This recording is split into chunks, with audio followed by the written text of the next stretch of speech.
আসসালামু আলাইকুম মুসলিম ভাই ও বোনেরা, আজকের আলোচনার বিষয় হল গোসলের বিবরণ।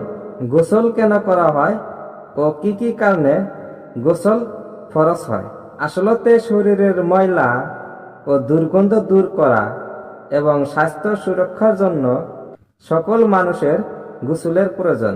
যেগুলো কারণে মানুষের গোসল ফরজ হয় সেইগুলো হলো বীর্যপাত হওয়া, যখন বীর্য সহবাস ব্যতিরেকে উত্তেজনার কারণে স্বস্থান থেকে পৃথক হয়।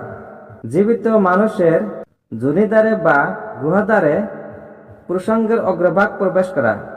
আর যে ব্যক্তির পুরুষাঙ্গের অগ্রভাগ কর্তৃত্ব তার কর্তৃত্ব অংশ প্রবেশ করা। মৃত মানুষ অথবা চতুষ্পদ প্রাণীর সাথে সঙ্গম করার কারণে বীর্যপাত হওয়া। নিদ্রার পূর্বে পুরুষাঙ্গ দণ্ডায়মান না থেকে থাকলে নিদ্রা থেকে জাগ্রত হওয়ার পর তরল পানি প্রত্যক্ষ করা। নেশা বা বেহুশ অবস্থা থেকে সুস্থ হওয়ার পর সিক্ততা প্রত্যক্ষ করা, যা বীর্য বলে ধারণা হয় হায়েসের কারণে ও নেফাসের কারণে।